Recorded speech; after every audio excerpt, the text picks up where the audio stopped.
Hello and welcome to the Up North podcast. I'm Kirk Bankstead. And I'm Kristin Lyerly. And I'm Pat Kreitlow, and you're saying, wait, I don't hear the music. Where's the rest of the show? We did this little thing on the front end to let you, the podcast listener or viewer, know that we record the show live on radio on Wednesday nights, and there was severe weather rolling through the area. So you're going to hear a lot of talk about weather, especially in the first half of the show. Don't let that throw you. The sun might be shining. Don't run for your basement. There's no severe weather necessarily. This is what we had on Wednesday night as we taped the show. So thank you for your patience. And with that, here's the real intro to the Up North podcast. You always said I was a better person than I knew I was. Hey folks, let's spend some time with friends up north. Pat Kreitlow of Up North News is on Lake Minnesota. Kristin Lyerly and OBGYN is on the Fox River. And up on Lake Minocqua is Kirk Bankstead of the Minocqua Brewing Company. Wherever you are, welcome. You're up north. Won't you let me die happy? Hello and welcome to the Up North podcast. I'm Kirk Bankstead. I'm Kristin Lyerly. And I'm Pat Kreitlow. On the show this week, attorneys Joe Goode and Mark Leitner, partners in the firm of Laffey, Leitner, and Goode. We had them on back on March 16th, and we will be talking about the January 6th committee hearings in just a moment. But first, in a very classic, new media way, we're not just a podcast, we're also a live radio show. So those of you listening a few days later, this won't matter as much. Those of you listening right now, this counts. So we're going to tell folks that a severe thunderstorm warning remains in effect until 7:30 for northeastern Dane County. For our Madison radio station listeners that are listening, a severe thunderstorm located near Sun Prairie is moving northeast at 70 miles an hour with 70-mile-an-hour wind gusts, nickel-size hail, and a tornado watch remains in effect until 10 p.m. So this is something you want to take seriously. Please do. And as we have any other weather advisories to pass along to any of our live radio audience, we will do just that. Now, to get back, guys, to the main topic at hand, on a much lighter note, our show title this week is I May Have Committed Some Light Treason.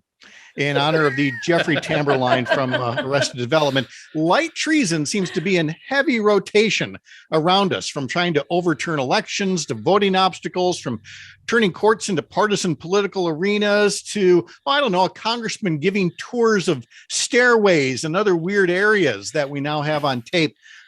There's a lot going on, Kirk, to try to make sense of this week. Yeah, so we're gonna. So I had this idea because we've been talking about the January 6th insurrection for forever on this show, and so I wanted to, over the next 3 weeks, while we're kind of going through the national hearings, everyone's listening to those on TV. I wanted to relate them to what was going on in Wisconsin during the same time. So we're gonna introduce Joe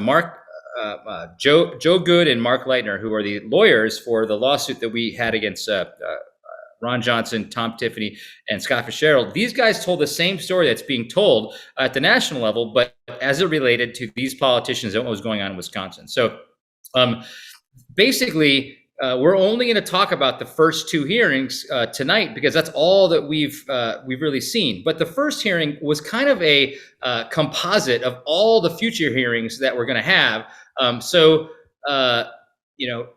We're going to, the next two segments, we're going to talk about first the big lie and how the Wisconsin folks kind of helped tell the big lie in Wisconsin. And then we're going to talk about the overall kind of scheme that had Pence overturning votes. So those are the two things we're going to be talking about in this segment. And we'll talk about fraudulent electors next week. There is just a lot to cover, and we're going to continue to, as you said. But we're also going to keep folks updated along the weather wires as well. There is a tornado warning that has been issued for southeastern Columbia County and northeastern Dane County and western Dodge County. That's in effect until 7:30. At 6:51, a severe thunderstorm capable of producing a tornado was located over Sun Prairie. So we'll continue to monitor that situation and pass it along. And one thing that didn't come up a lot on these hearings, there was supposed to be one. We weren't even sure we were going to do a show today. That was before Mother Nature got in here, but that was because there was scheduled to be one today, which had gotten moved. And there's been a lot of speculation on why it is. And personally, I think part of it is that we're still waiting. Today was one of the days that the U.S. Supreme Court released decisions, and I don't think the committee wanted any Roe v. Wade, decision making to get in the way as well. So we'll have some more completely baseless speculation on just about everything in the news coming up right after this break. You're Up North. Right. You got to know. Welcome back to the Up North podcast. We will talk about the people who are taking gambles in Washington, D.C. in just a sec here. But first, an update on weather. A tornado warning is in effect still for southeastern Columbia County, northeastern Dane County, western Dodge County until 7:30 on this Wednesday night, if you're listening live. And there's also a severe thunderstorm warning that is in effect for northern Jefferson and for Dodge County until 8 o'clock. Severe thunderstorms continue along a line from near Columbus to near Marshall. There are 60-mile-an-hour wind gusts, so damage is extremely possible. Please take cover if you're in any of these areas. Kirk, let's get back to this week's events in D.C.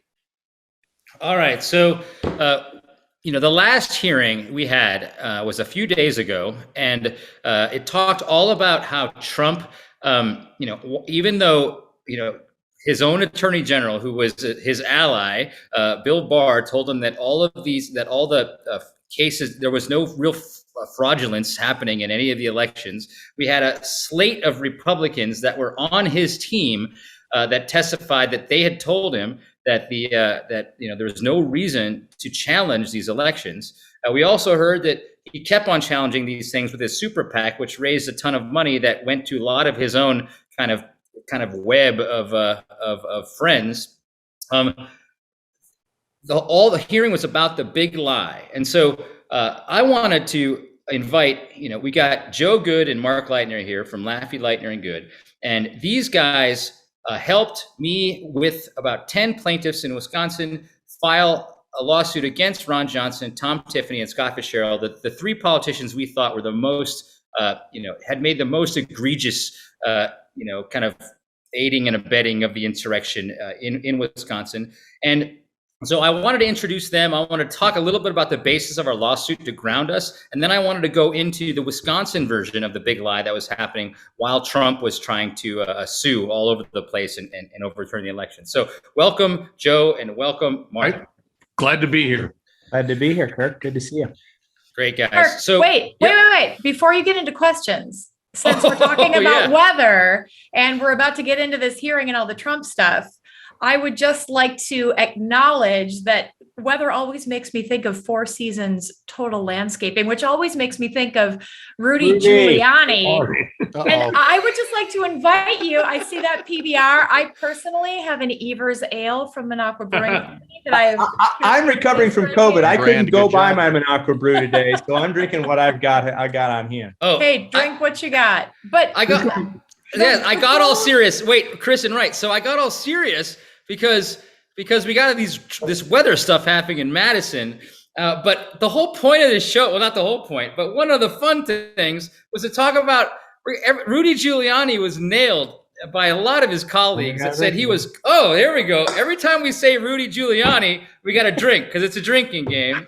And the reason is because it was the most ludicrous thing, and it made all the sense in the world. Trump listened to Rudy, who was apparently wasted, out of all of his other advisors, and Rudy said, "You need to declare that you won the election at 2 a.m, even though their votes hadn't all been counted yet." So yes, you were listening along in Wisconsin. Hopefully, you're not hiding under your table in Madison. If we say that word or that other word, we're all going to raise our glasses over here at the Up North podcast. All right. So guys, tell us, what were we trying to do in the lawsuit? First of all, and what were we trying to do, and what was your main, in the elevator pitch way, what was the main gist of our argument on how we tried to convince a judge? Sure, I'll go. So, hey, we brought a case like several others around the country, asserting that Johnson and Fitzgerald and Tiffany are insurrectionists, that they violated Section 3 of the 14th Amendment of the U.S. Constitution, which basically says when you swear an oath to the Constitution and you engage in insurrection, you don't get to hold federal or state office ever again. And we filed a federal lawsuit about that back in March, and we recently got tossed from it. And the basic gist of it was what is this? This was a massive conspiracy to undermine the orderly transition of power. And Johnson and Tiffany and Fitzgerald did their part. There were three of many conspirators, some of whom we're going to talk about today, with the leader of the cabal being Donald Trump. And Mark's going to tell you why we filed in federal court, because we got yelled at for not doing that by the federal judge, and why we lost this case. Well, we filed in federal court because we had very little other choice. The other option that we thought about before we filed the federal lawsuit was to file a complaint with the Wisconsin Election Commission, which is a body that governs. It's made up of 6 people. Half have to be Republicans, half have to be Democrats by law. And the Election Commission is charged with very broadly administering Wisconsin elections and deciding things that include voter or a ballot candidate eligibility. And if we had brought the complaint before the Wisconsin Election Commission, it would have sat until someone decided to have a vote on it. If someone ever and yet, because Mark, that's what the judge was saying, is like, maybe you may not like the process, but it is the process. And so Right. Even though time is of the essence here, they're still making you jump through the hoops.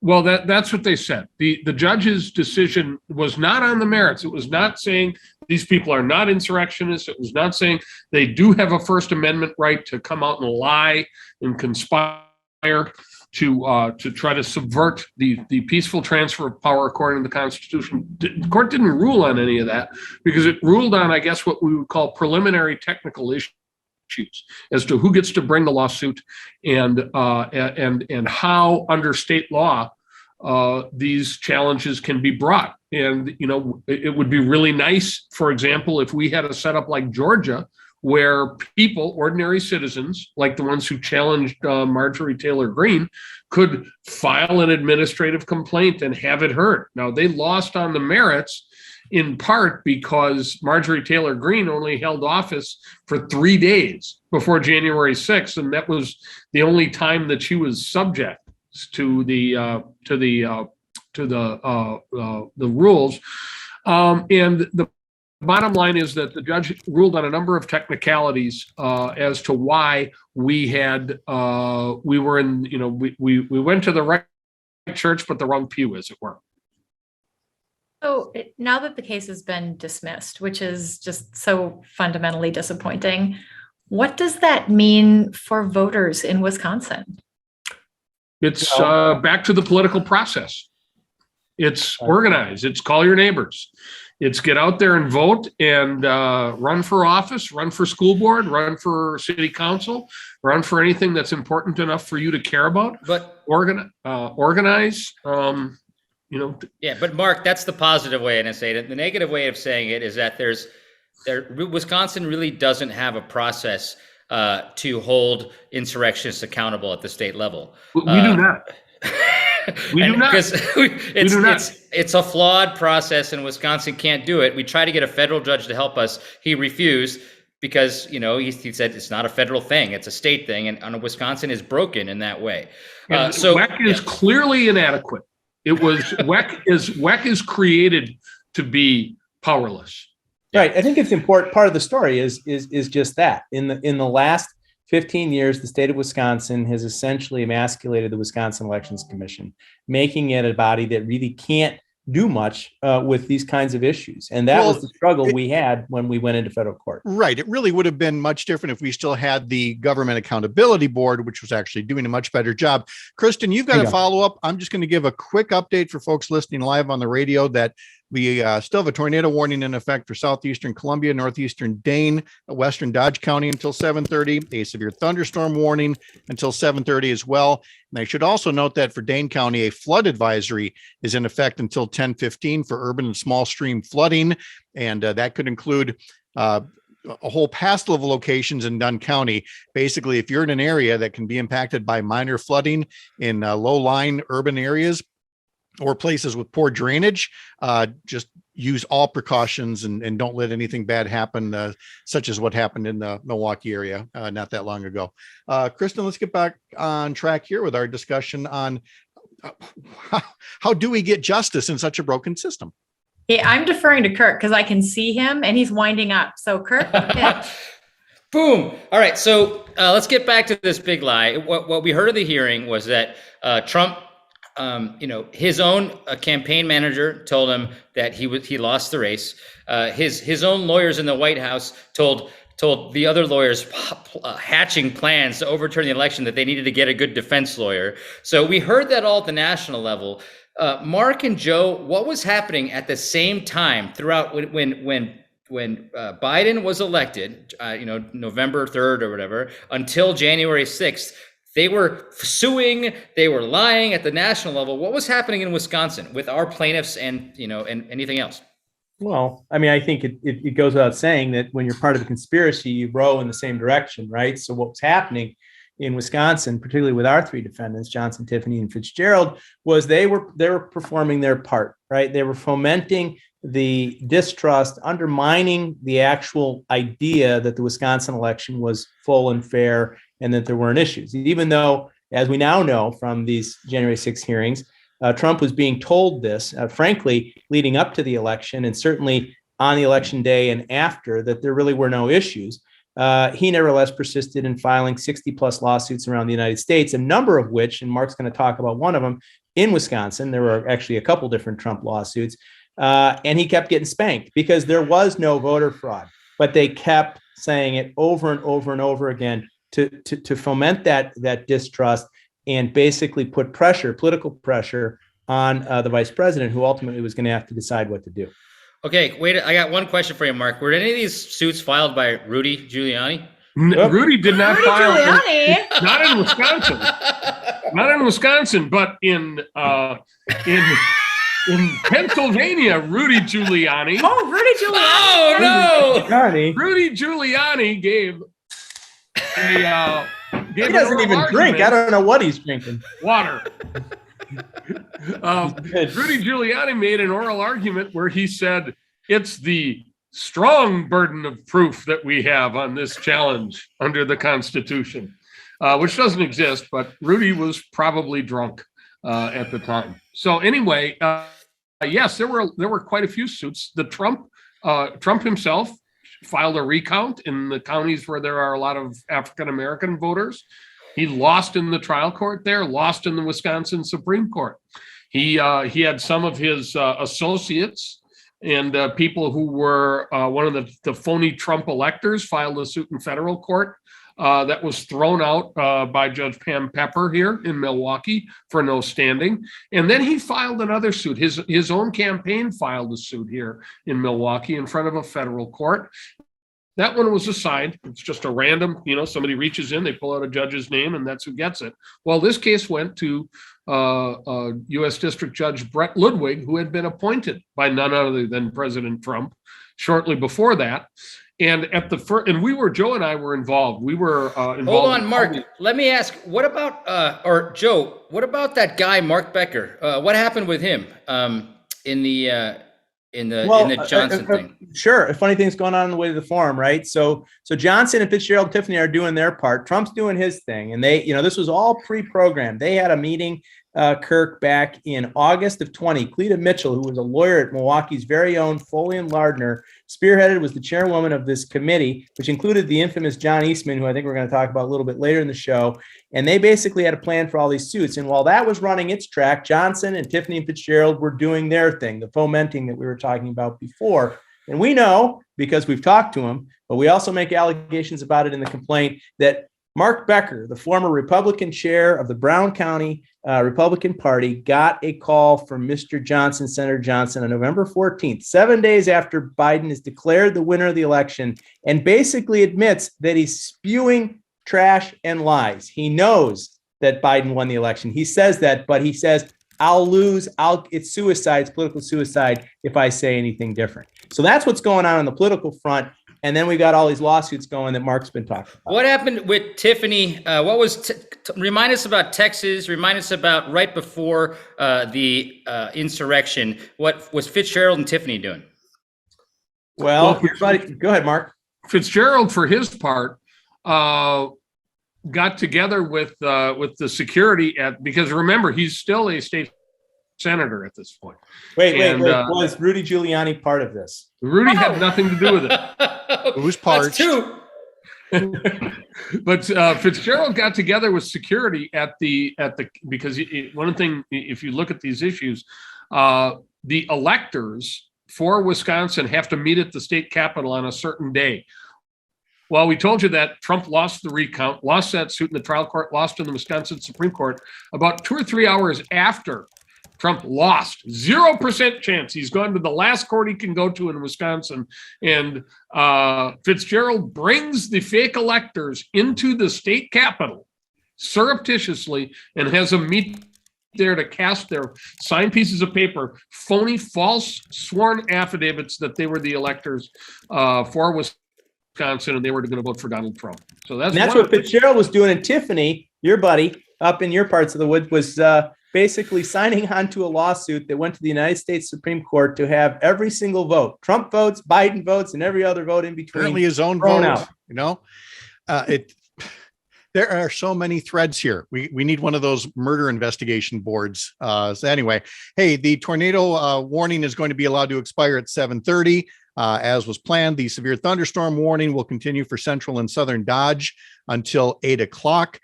Storms again moving away from most of our radio audience in the south central part of Wisconsin. So we appreciate your patience on this Wednesday night for those of you listening live. And we will come back and talk more with Joe and Mark about all of these shenanigans. I got no better word than shenanigans coming up after this. You're Up North.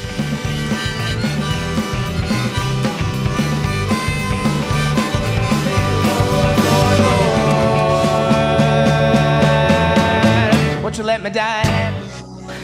All right. So we always had to say, throwing it all away. Is there nothing that I can say to change your mind? That might be what Trump was asking Pence to do when he said, throw away all the electoral votes. Can I please change your mind to do that? We're going to talk about that in the next segment, the conspiracy to overturn the election by getting Pence to throw away the electoral votes. But before I do that, let's just recap what we talked about in the last segment. We had, while all these lawsuits were happening from the election until the insurrection, you had all these Trump challenging every single vote. He said everything was fraudulent in the swing states. While that was happening, Johnson, Tiffany, Fitzgerald, our U.S. senators, our congressmen, Voss, everybody was tweeting in Wisconsin. We need to make sure every vote was counted. We need to make sure, that there wasn't ballots being dumped somewhere in Milwaukee in the middle of the night. So we knew that was false. Tons of lawsuits in Wisconsin said it was false, but our elected officials, our Republican elected officials, including the 3 defendants in our suit, the most important Republican, which would be Ron Johnson and Tiffany and Fitzgerald, were trumping the big lie. So let's move on to Pence. What's going on, Kristin? Well, let's talk about trumping the big lie. Who else is behind that? And I think one of the key players is Rudy Giuliani. I agree with that. I think Rudy was in the president's ear every day. Well, I think that's true. Yeah, he absolutely was. Thirsty. So for those of you just joining, every time we say these 2 words, Rudy Giuliani, we gotta drink because he is accused of being drunk and changing the course of the United States history. Yeah, we got that down. So now that we've talked about Rudy Giuliani, and what was happening in Wisconsin to sow the seeds of doubt about the election. Why don't we go back to the first hearing where they introduced the lawyers, John Eastman and Kenneth Chesbrough, and their plot to steal the election? Yeah, we only got to in the introduction to part of the story in the first hearing. So can you go through what you've learned about this plot to hand Trump the election through Pence's counting of the electoral votes, guys? Sure. Everybody thinks that January 6th is about the violence and the stupid acts of January 6th that we saw from a lot of people. And yeah, that's part of the story. But the real story is what was going on behind the scenes. Okay. And it started early. Okay. November 7th, Biden's declared. By November 9th, Robin Vos, the assembly speaker in the state of Wisconsin, is asking the Legislative Research Bureau for a memo asking for advice about how much power the legislature, the Wisconsin legislature, controlled by Republicans, and we're going to get into all the interrelationships of these people in a bit, on what they could or could not do to affect the electoral count in the state of Wisconsin. Within days of Vos asking for that information and asking how electoral votes in Wisconsin are counted and what role, if any, the legislature plays, a guy named Kenneth Chesbrough, okay, who is a Wisconsin native. He is a lawyer in Massachusetts. He is, I think, kind of a fancy guy. He's argued in front of the United States Supreme Court, I think, a few times. Clearly no dummy. He pens off a memo to Jim Troupis. Jim Troupis is a Michael Beston Friedrich, retired Michael Beston Friedrich lawyer, former circuit court judge, and Donald Trump's lawyer in 2020. And in the state of Wisconsin. In the state of Wisconsin. Yeah. Thank you. It's right. And in both cases, or no, excuse me, one in the case, in the recount case in Wisconsin. Anyway, Troupis gets this memo. Troupis and Vos and Reince Priebus and all these guys, all these Republicans hang in the same circles. And the memo from Chesbrough goes, here's what you need to do to create a set of electors and have presidential electors sent off to Washington for counting. And the scheme that was created by Chesbrough, and we now know from what the select committee has done, with John Eastman, the lawyer from California, is create a set of alternate electors, fraudulent electors in the states where Trump wanted to contest the election, to set into motion a big contest on January 6, 2021, when Mike Pence would be opening up the electoral votes. If Mike Pence was even there, because remember that one of the plans was to have him not be present and have Grassley take his conveniently gone. Yes. Right. The idea, the machinations that these guys, Chesbrough and later Eastman, go through to basically set up, to tee up this idea where they would basically ensure that either the 7 states that were in contest, the votes would be thrown out altogether, or the votes would be tossed back to state legislatures, which Mr. Vos was told by his Legislative Research Bureau would not and could not happen, because it would be illegal for the Wisconsin legislature after an election to do anything with the vote, to say, oh, well, we don't agree with that. We choose this guy. But the end contest, what ended up happening throughout the fall, as this begins to take shape, as this lawyer-driven paper conspiracy, okay, is John Eastman writes this memo. And he writes it on the 24th of December, Christmas Eve. I guess it was Donnie Trump's Christmas present. And it basically lays out how the January 6th vote should go. And in the end, what Eastman proposes is that the Electoral Count Act, which was created in 1880 something, as part of a problem counting electoral votes. It was a constitutional or a statutory enactment of Congress designed to set up how this would work. Eastman just declares that it's unconstitutional and says all the power. Worked pretty well for 136 years. Exactly. But that aside, it's unconstitutional because John Eastman said so, and basically gives the ball in Eastman's mind. Vice President Pence, under the 12th Amendment of the U.S. Constitution, has all the power in the world on January 6th to do basically whatever the heck he wants. Okay, that sounds positively Central American, or where it's, I don't know if we're in Venezuela or where we are. Wish we'd come up with that when Biden was vice president. Yeah, imagine that. So you really had these 2 different scenarios. Either one of them becomes a Trump victory, right? Depending on which path they end up taking. Absolutely. Either if Pence recognizes the fake electors, which Eastman said he had the power to do, if he does that, then the fake electors vote and Trump wins because he wins those 7 key states. Or if Trump, if Pence decides, well, we have these disputes and I can't pick either one of them, so we're not going to count those 7 states at all. However many 40 million people, 50 million people disenfranchised by the vice president of the United States, well, then no one has a majority. And what the Constitution says, when no one has a majority in the Electoral College, that is resolved by the House of Representatives. But there's a bunch you want to trust. Oof. Yes, but it's not even, each district, we have 435 representatives. Each district doesn't get a vote. Each state House delegation gets a vote. And that is why they wanted it there, because there are more Republican majority delegations, even if it's 2-1. Like red states, right? There's more red states than blue states, but the red states like Montana have like 500,000 people, and the blue states like California have like 50,000 or however, exactly. Tons of millions of people. Exactly. And you would have had it's bad enough when the Electoral College results in the president being selected by a minority of American voters.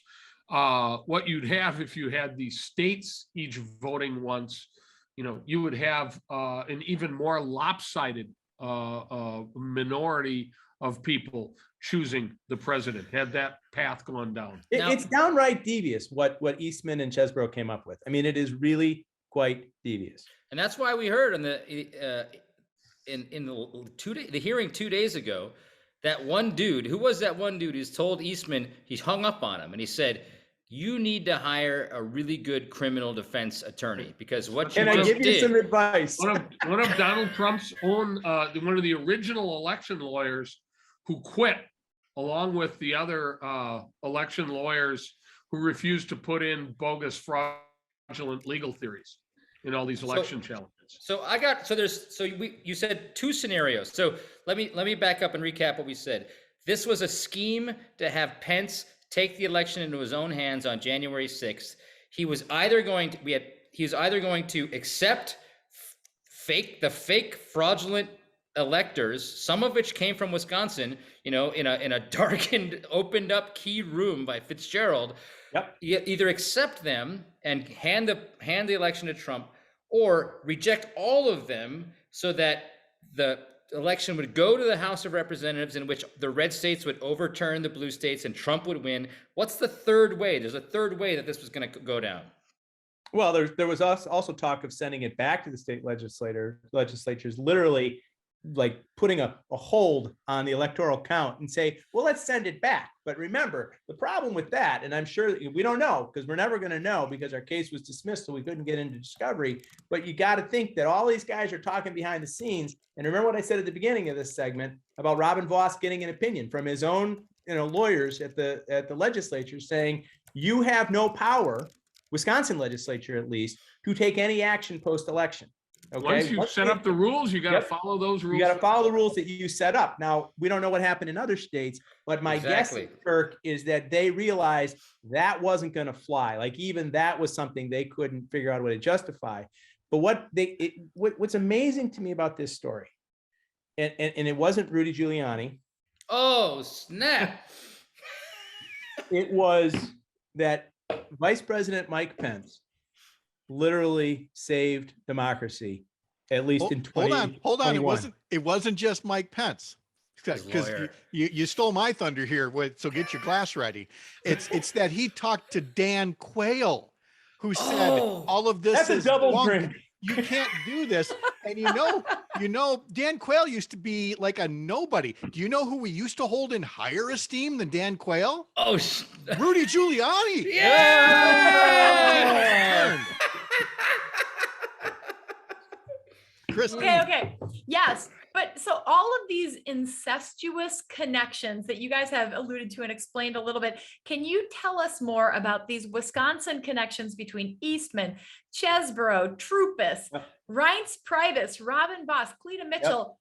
Yep. What about these connections and why are they these suspicious? things down for the complaint?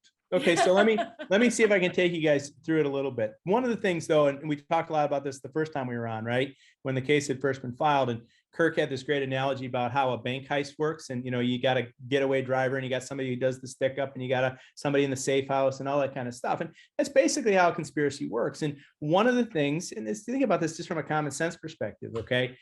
To have a conspiracy, you want proximity to people and time, right? So you can play the game of telephone, right? You call up your old buddy, hey, we need this. Things get loose and certain things happen. So think about this.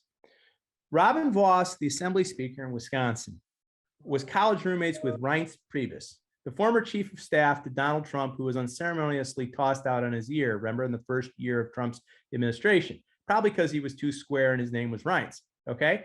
So then he goes off and he starts a company, an affiliate of a law firm called Michael Best and Friedrich, based here in Milwaukee, where Jim Trupis used to work until he was thrown out on his ear in 2010. Because why was he thrown out? Say it. As I understand, it had to do with shenanigans involving the Michael Best and Friedrich's involvement in the map making in the 2010 reapportionment gerrymandering fight. But they were caught refusing to turn over documents that the court had told them to turn over. And the firm got in trouble, and so they basically threw Trupis, who'd been there forever. So then, in typical, I guess, U.S. of A fashion, Trupis became a judge, because that's what happens. and then Scott Walker said, "This is the guy I want."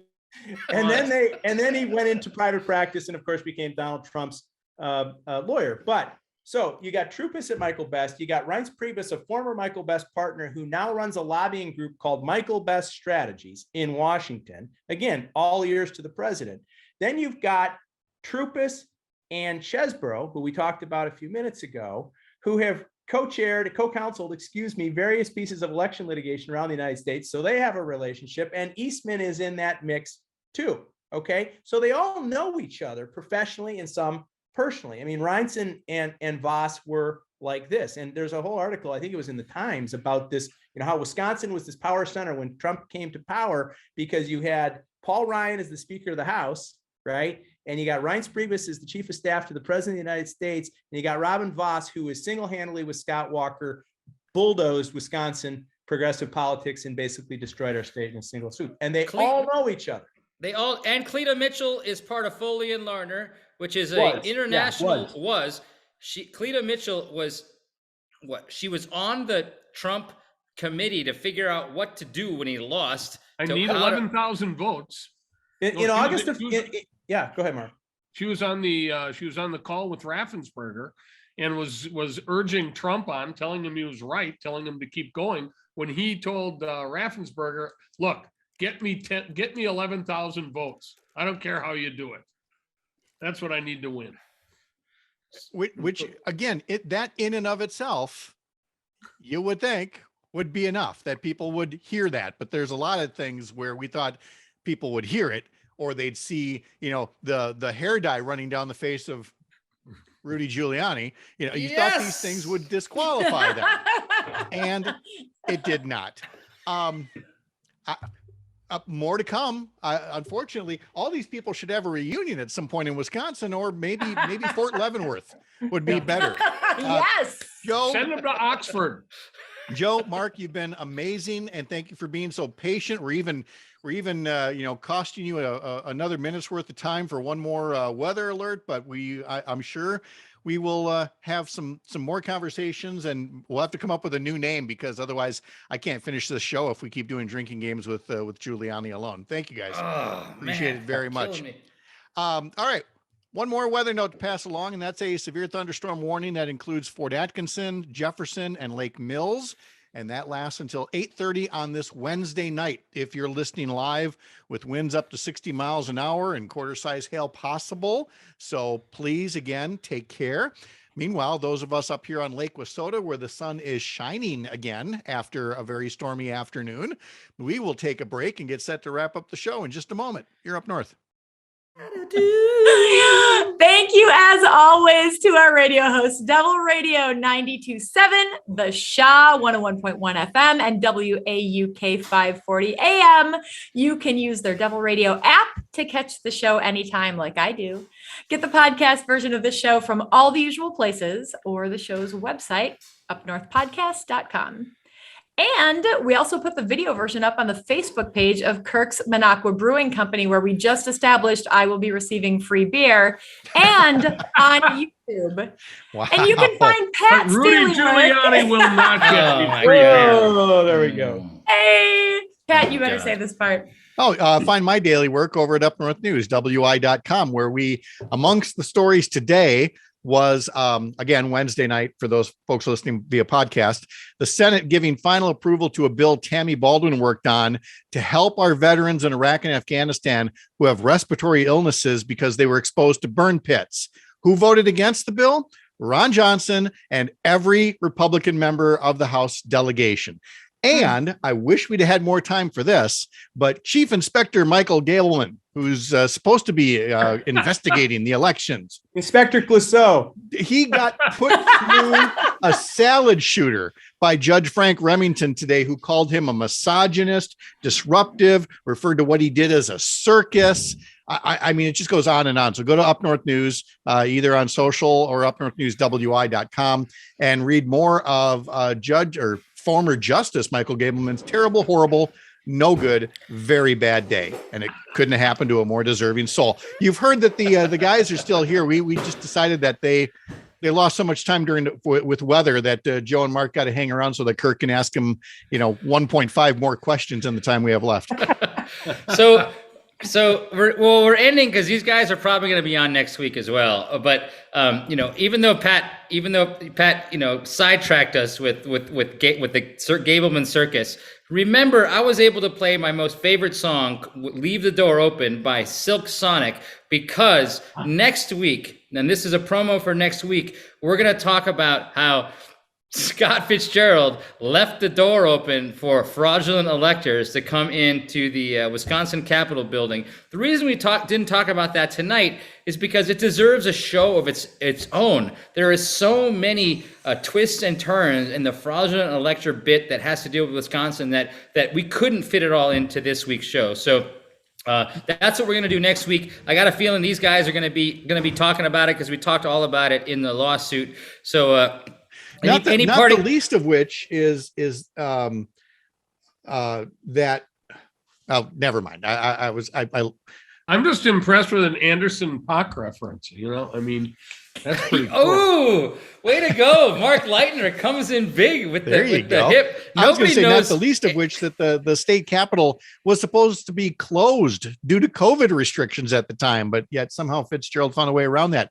So guys, we've talked about a lot of things that have been talked about earlier. I'm now going to ask you to just do wild speculation because we started the show that way.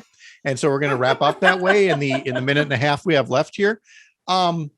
Right now, things are relatively scripted, produced, which actually is a good thing. You want to have that. You don't like ramble your closing argument for a jury. You actually prepare it. However, with the day delay or so on the hearings and such, I want to know your thoughts. Do you think that there will actually be real news broken, not the prepared stuff, but I mean stuff even the committee doesn't know about yet? A witness who flips or contradicts himself or herself. So guys, wild speculation. Are there going to be any surprises at the next hearing or two? I don't think so. I think there have been a few new tidbits of information here and there. I think that the House is to be commended for the way they've done this. Mark and I are in the business of information relaying, right? I mean, as you said, when you prepare a closing, and it's based on the evidence. I think these guys have done a really, really effective job of taking complex matters and describing them and summarizing them really not only impactfully, but clearly where people they're doing it with TV production values too. And you need, it's not just good words, it's visuals. And what they're also doing, is to allow they're allowing the Republicans to talk. Yep. And Kristin, you got one quick point here? Yeah, I just wanted to say, if you haven't watched the hearings, please watch them in their entirety, unedited, uneditorialized, because they are compelling and they're so important. They are. And with that, it's time for us to go. So thank you, Kristin. Thank you, Kirk. Thank you, Joe. Thank you, Mark. Thank you for joining us at the cabin. I think we will all be back here with a new game to play next week.